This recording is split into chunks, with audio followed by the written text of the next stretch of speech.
Hi friends, இன்றைக்கி எங்கள் வீட்டில் முட்டை கொத்து பரோட்டா. ஃபஸ்ட்டு எண்ணெயில் வெங்காயம், கருவேப்பிலை, உப்பு எல்லாம் போட்டு நல்லா வதக்கிடணும். வதக்கிட்டு இதில் தக்காளி சேர்க்கணும். தக்காளி சேர்த்துட்டு அதையும் சேர்த்து நல்லா வதக்கணும். அது நல்லா வதங்கி வரணும்.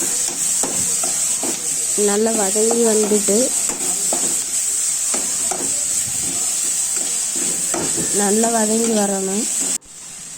அதில் 2 முட்டை ஊற்றணும், உடச்சி ஊற்றணும். 2 முட்டை ஊற்றிக்கிட்டு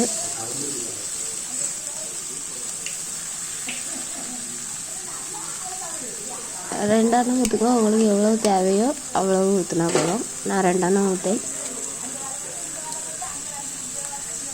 2 முட்டை ஊற்றிக்கிட்டு அதில்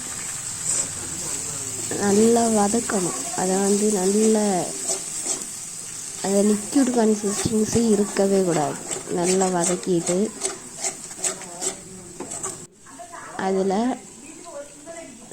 சால்னா, நமக்கு புரோட்டா வாங்கினா சால்னா கிடைக்கும், அந்த சால்னா ஊற்றணும். சால்னா ஊற்றிட்டு அதில்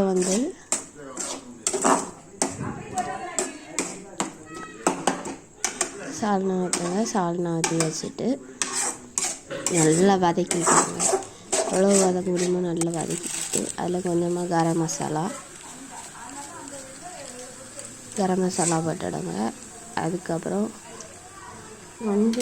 கொஞ்சம் கூட சால்னா ஊற்றிக்கிடுங்க. உங்களுக்கு எவ்வளோ தேவையோ ஊற்றி கிட்னிக்கிடுங்க. அப்புறம் கட் பண்ணி வச்ச புரோட்டா போட்டு நல்லா மிக்ஸ் பண்ணிக்கிடுங்க. கொஞ்சோண்டு கொத்தமல்லி போட்டுக்கிடுங்க.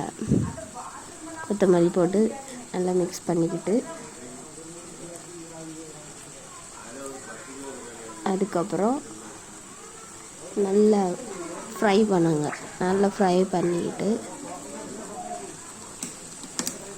நல்லா ஃப்ரை பண்ணிக்கிடுங்க.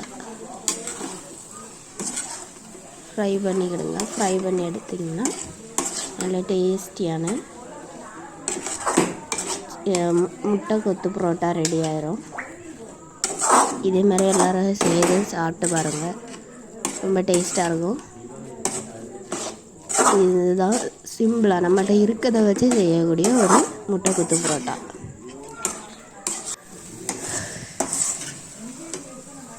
எல்லோரும் ட்ரை பண்ணி பாருங்கள் ஃப்ரெண்ட்ஸ். பாய்.